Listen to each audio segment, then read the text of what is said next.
Meu nome é Iria Marina, tenho 29 anos, sou moçambicana, nascida em Maputo, estudei arquitetura e fotografia. Neste momento considero-me uma fotógrafa e uma designer. Notei que fashion dos anos 90 está a voltar, então decidi que eu queria tirar fotos de fashion. Isso levou-me para Alto Maé, a minha tia vivia lá, vive lá até hoje, e eu queria demonstrar o que era crescer lá, não é? O feeling.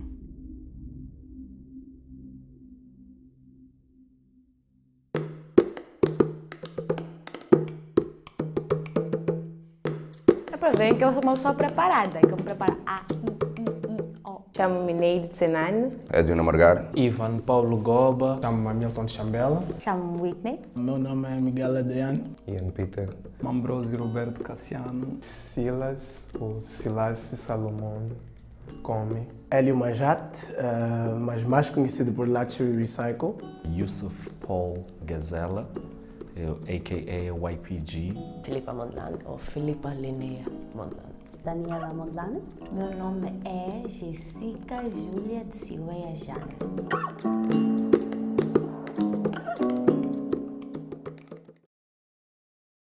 Ok, nos anos 90 a minha família vivia na eletricidade, chamávamos de eletricidade, aquela zona de Eduardo Mondlane, então normalmente chamávamos toda a zona Gocha. Eu vivi e cresci em Nampula, tinha lá a minha família toda. Em 1990 nós viemos cá em Maputo. Após 2 meses do meu nascimento fomos a Machixe, eu fiquei lá 6 meses, que era para a minha avó ajudar a minha mãe naquela fase inicial. E depois voltámos para Maputo. Vivi no bar da Machaquene com a minha avó, quando a minha mãe foi para Zimbábue trabalhar. E em 1996 a minha mãe foi promovida e foi trabalhar em Tóquio. E lá saí diretamente do bairro da Machaquene para a cidade de Tóquio. Nos primeiros anos eu cresci no bairro da Majangalene, basicamente na rua da Majangalene, em frente à Nova Jobrite agora. Nos anos 90, a minha família estava a viver em Zimbábue. Os meus pais saíram de Moçambique durante a época de guerra e, posso dizer, passei os anos 90, maior parte, em Zimbábue. Moçambique, eu só vim a descobrir isso muito tempo depois, mas acho que foi o fim da guerra em 92. Desde a época que os meus pais mudaram-se para Zimbábue, nos anos 80, não faziam visitas connosco, deixavam-nos sempre em casa e eles vinham de vez em quando, mas depois de 92 nós já podíamos vir de férias. E depois também a vinda dos capacetes azuis, eu recordo falava-se bastante na altura, ou da ONU, e que estavam quase que enquadrados no meio onde vivíamos. E outro evento também político que marcou bastante foram as eleições presidenciais. Penso que foi as segundas eleições que o presidente Chissano recandidatou-se. E a efervescência que isso criou nas pessoas, o efeito, era quase que mágico, né? Tinha uma marca própria e as pessoas também identificavam-se bastante com os ideais.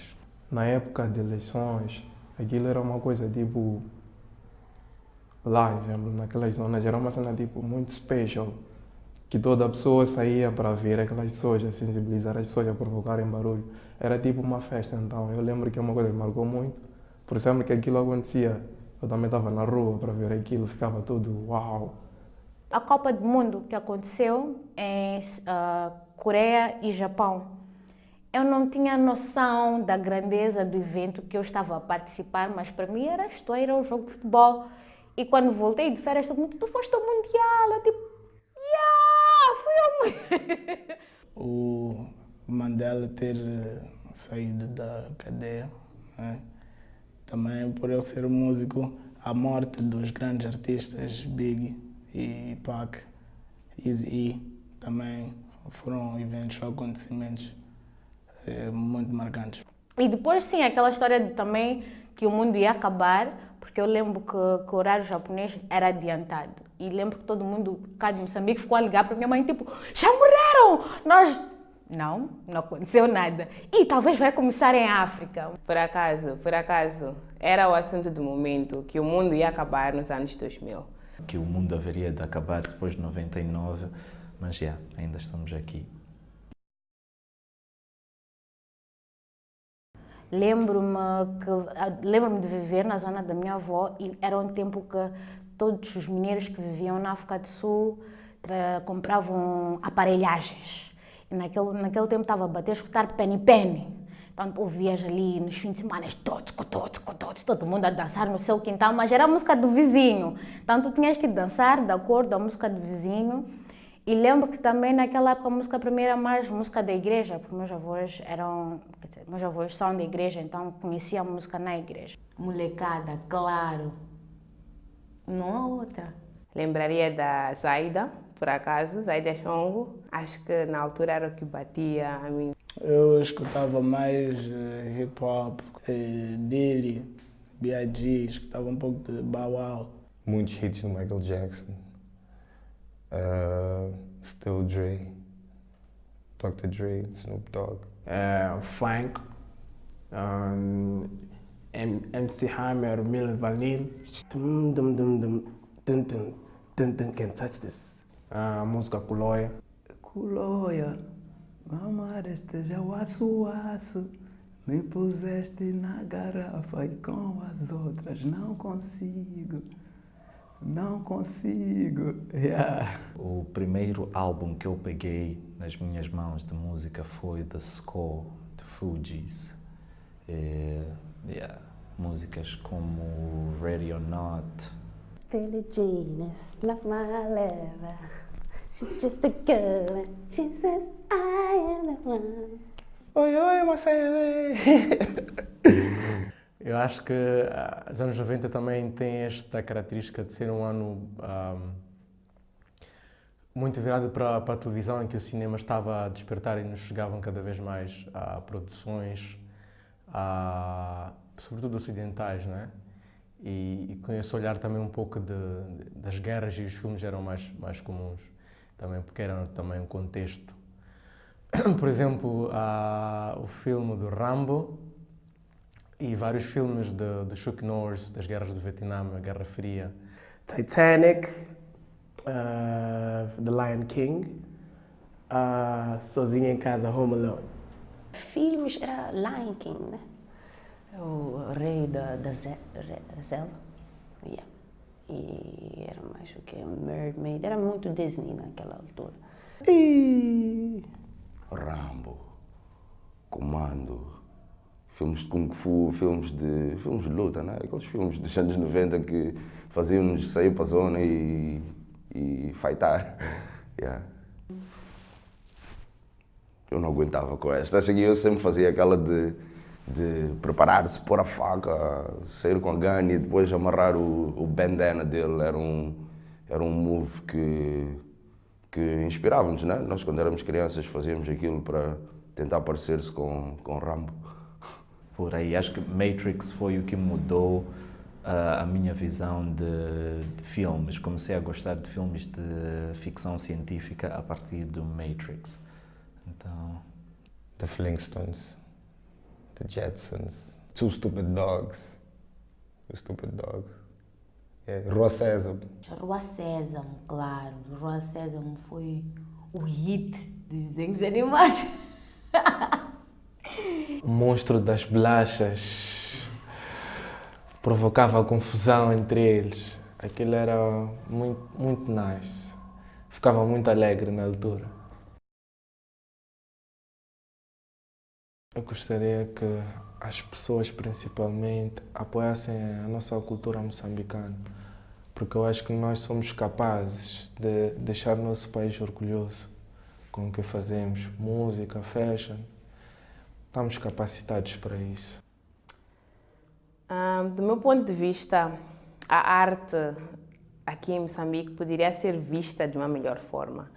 Ainda acho que falta um bocadinho daquele acreditar que a arte, por exemplo, é uma forma de trabalhar. É realmente as pessoas que fazem arte estão ali porque são artistas e devem ser reconhecidas por isso. Acho que falta um bocadinho de nós ou do público moçambicano dar um pouco de valor, mas tenho que dizer que as coisas têm vindo a melhorar. Uma coisa que eu estou a ver daqui a 10 anos é independência artística. Eu gostava que tudo aquilo que nós estamos a fazer agora resultasse e que daqui a 10 anos nós estivéssemos sentados e a dizer, deu certo. Demorou, custou, mas agora está aqui. As pessoas que olhavam mal os nossos pais ou os nossos tios, os nossos professores, os nossos políticos dissessem esses meninos, na verdade, não estavam a brincar. Estavam, mas a exaltar algo que já devia estar em alta, mas não está por causa de certas coisas que, na verdade, não sei quais são e não me interessa, por isso é que eu continuo a fazer e sempre vou fazer.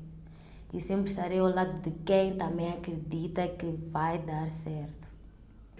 É uma coisa que eu sempre digo, não te preocupes com a fama, não te preocupes com os awards, mas preocupe daqui a 10 anos, uma criança vai abrir um livro, vai ver a tua foto e vai ver lá que tu começaste algo pela arte. Eu quero fazer esta abertura para daqui a 10 anos os meus filhos poderem escolher arte como opção de vida, sem serem olhados como marginais, como pessoas que não são inteligentes, como que não conseguiram ser doutores ou médicos, que a arte seja algo que as pessoas levem mesmo a sério. Eu gostava de ver artistas talentosos a terem o reconhecimento. Gostaria que a minha área fosse mais impulsionada pelo meu país, não só em termos financeiros, mas em termos de apoio, falo de incentivo, né? Motivação.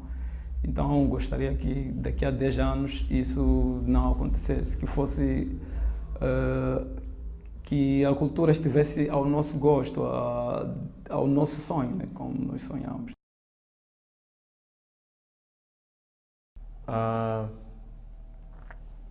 Só uma palavra? Está um pouco por aquilo que significou os anos 90. Mas pronto, humanidade. Porquê? Porque os anos 90 foi para mim a época mais em que havia mais conexão, mais ligação e mais entrosamento entre as pessoas. Mesmo diante das dificuldades, as pessoas sempre estavam juntas e partilhavam tudo. Vestuário, calçado, um quarto, um prato de comida. Então isto é bastante significativo. O que eu levaria dos anos 90 para agora seria a pureza. É uma palavra, pureza. Era tudo muito puro. As pessoas eram puras, as famílias eram puras, as pessoas brincavam lá, as crianças brincavam lá fora, as famílias festejavam com o pouco que tinham. Eram 2 fantas, um bolo, mas era uma festa grande. As pessoas eram conectadas, era tudo muito puro. Hoje em dia, infelizmente, eu acho que com a globalização nós achamos que estamos mais próximos uns dos outros, mas eu acho que de uma forma nós estamos mais distantes uns dos outros. Porque eu posso estar a falar contigo ao telefone todo dia, depois vamos nos encontrar e ao mesmo tempo eu ainda estou no telefone. Então onde é que está a conexão, onde é que está a pureza? Eu podia levar a porrada da vizinha e ainda chegar em casa também levar a porrada pela mesma coisa que eu fiz, mas hoje se a vizinha bate no teu filho é uma confusão. Então essa pureza mesmo que me faz falta, que eu acho que vou querer sempre levar comigo e que vai fazer parte daquilo que é a minha casa e a minha futura família, a pureza dos anos 90. Autores. Eu acho que estamos muito dentro da casa hoje em dia. Nós estamos nas streets, as crianças não estão a brincar nos jardins, estão a correr fora, essas coisas. Hoje em dia estamos no celular. Se não estamos no celular, estamos no iPad, se não estamos no iPad, estamos no computador. E se não estamos aí com as nossas objects, vamos falar com o nosso amigo sobre alguma coisa que eles liam no celular deles. Aquela mesa de jantar em que os pais se reuniam com os filhos para comer, depois conversar, anda vazia, porque todos estão na sala e cada um, nem se olha, cada um está no seu celular. Até podem estar a conversar num grupo do WhatsApp. Então isto eu gostaria que mudasse, voltássemos. Isso é uma boa coisa que gostaria que voltasse do tempo dos anos 90, é isso, convívio. Identidade. Eu levava a educação. We sleep in, like, em relação do racismo, igualdade, porque eu, como criança, eu cresci num gueto, né? Então havia muitos refugiados. Então eu sempre cresci numa área com culturas misturadas e com diferentes histórias, mas nunca havia esse tipo de... como estamos a aceitar racismo hoje em dia. É incrível. Eu, naquela altura, estou a falar da Suécia, né? Se nós na escola ouvimos que alguém é racista, whatever, todo mundo, like, we ganged up. Isso não é aceitável ser racista e essa coisa de anti-muslims também. Muito incrível. Na Europa é incrível as perguntas que estão a discutir na sociedade, tipo, se vamos banir hijab, coisas assim, mas what happened to human rights? E de fato que somos all equal. Eu vou dizer respeito.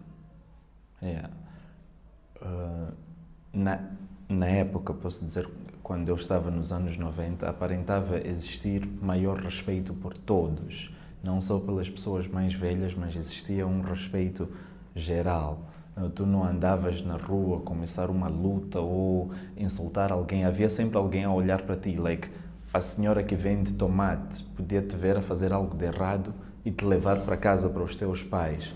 Hoje, se uma senhora que vende tomates numa esquina tentar falar com um miúdo de 14 anos, capaz de ser assaltada ou algo negativo acontecer.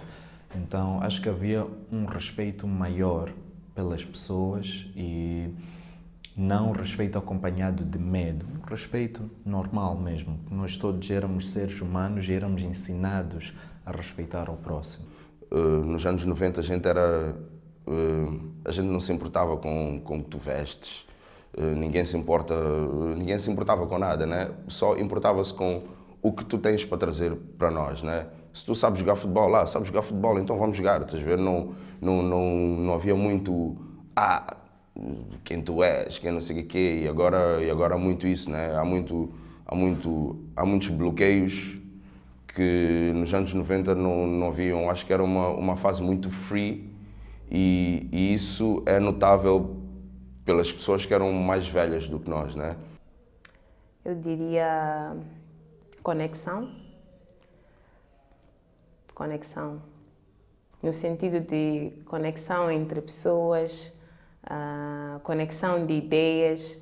Acho que havia mais. As pessoas falavam-se mais. Não era tão... A tecnologia veio nos ajudar em muita coisa, mas também tirou-nos muita coisa. Então, se eu tivesse que escolher o que eu iria deixar lá, era a conexão humana. Conexão humana.